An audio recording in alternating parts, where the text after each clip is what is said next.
Assalamualaikum warahmatullahi wabarakatuh. Sebelumnya perkenalkan, nama saya Rahmat Kurniawan dengan NIM channel Denal 24009. Jadi pada video kali ini saya akan menjelaskan materi akuntansi perpajakan dengan judul tema analisis perlakuan akuntansi biaya dibayar di muka dan implikasi perpajakan atas transaksi penyewaan. Nah, yang pertama kita akan masuk pada konsep biaya dibayar di muka. Jadi, biaya di muka merupakan pengeluaran yang telah dibayar, namun manfaat ekonominya dinikmati pada periode mendatang. Secara akuntansi dicatat sebagai aset dan diamortasi sesuai masa manfaat berdasarkan prinsip akrual dan matching. Lalu bagaimana sih perlakuan fiskal biaya dibayar di muka? Jadi secara perpajakan, biaya dapat dikurangkan sepanjang berkaitan dengan kegiatan untuk memperoleh, menagih, dan memelihara penghasilan. Apabila pembebanan dilakukan sekaligus, maka diperlakukan koreksi fiskal atas bagian yang belum menjadi beban periode berjalan. Lalu ada PPh final pasal 4 ayat 2 atas sewa tanah atau bangunan. Jadi penghasilan dari persewaan tanah dan atau bangunan dikenakan PPh final sebesar 10% dari jumlah bruto.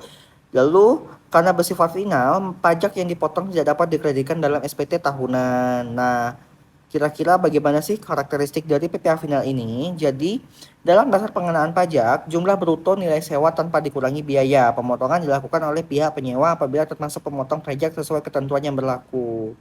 Lalu kita masuk pada PPh pasal 23 atas sewa kendaraan ataupun aset lain. Jadi sewa kendaraan bermotor dan aset selain tanah atau bangunan dikenakan PPh pasal 23 sebesar 2% dari jumlah bruto, tidak termasuk PPN. Apabila penerima tidak memiliki NPWP, maka tarif menjadi 4% atau 2 kali lipat dari tarif semula. Lalu bagaimana dari karakteristik PPh pasal 23? Yang pertama, PPh pasal 23 bersifat tidak final sehingga dapat dikreditkan dalam SPT tahunan oleh penerima penghasilan. Yang kedua, biaya sewa bagi penyewa dapat menjadi pengurang penghasilan sepanjang memenuhi ketentuan fiskal. Jadi kesimpulan pada materi hari ini, biaya dibayar di muka secara akuntansi diakui sebagai aset dan dialokasikan sesuai masa manfaat.